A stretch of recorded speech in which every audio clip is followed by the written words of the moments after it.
No speakable content could be found on the screen.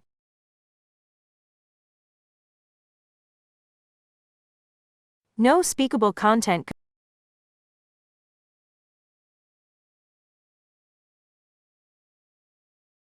No speakable content could be found on the screen.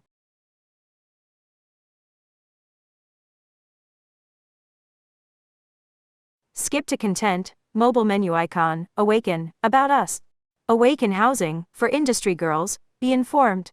Comma, get involved, donate, shop, contact. What does all this mean? Series, Article 2, What exactly is coercion, and why does it seem to be working? Separator, by Chantal Brewer.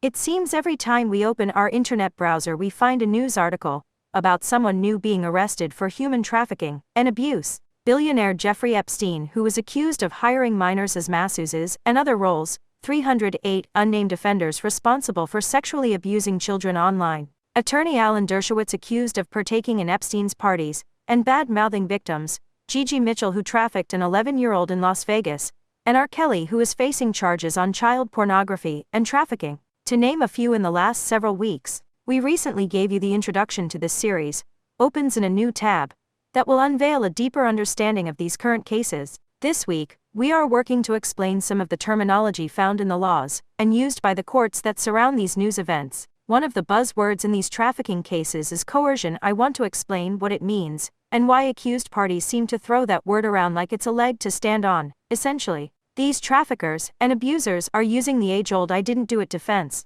They don't mean they didn't commit the crime.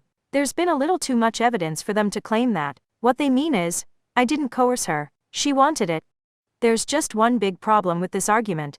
If you pay money for sex, it's coercion. If you offer food to a starving person in exchange for sex, it's coercion. If you pay rent for or give a home to a homeless runaway in exchange for sex, it's coercion. If you threaten harm to someone or their family unless that person has sex with you, it's coercion.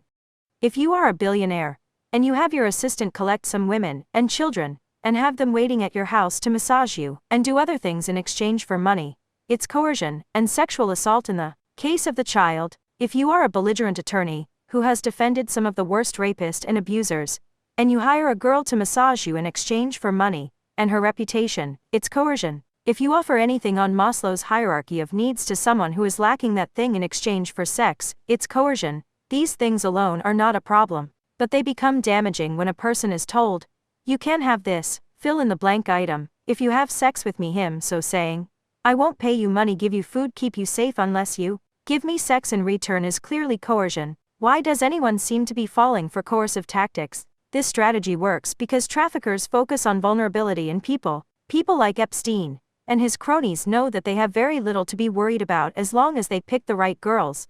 It's easy to see why someone would agree to sell themselves for sex when we use this lens. If you're literally starving, what you will do for food comes with the desperation of being fed. It's even easier to understand why so many women agree to any of this when we realize saying no means going without having that need met, and often threats of violence toward them or their family members. This understanding is the cultural shift you can help bring about as you speak about these cases at the water cooler and on back porches over dinner.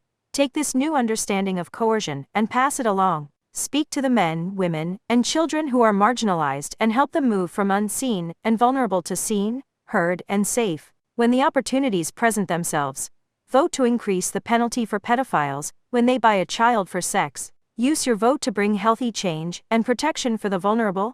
Speak to the men, women, and children who are marginalized and help them move from unseen and vulnerable to seen, heard, and safe. Bringing light and understanding to the idea of what coercion is and why it's not a justification for the behaviors we are seeing in the news is the best form of partnership you can make with us right now. Teaching others in your circles gives us the reach we do not have on our own. Looking for more ways to get involved? Contact us at awakenreno.org.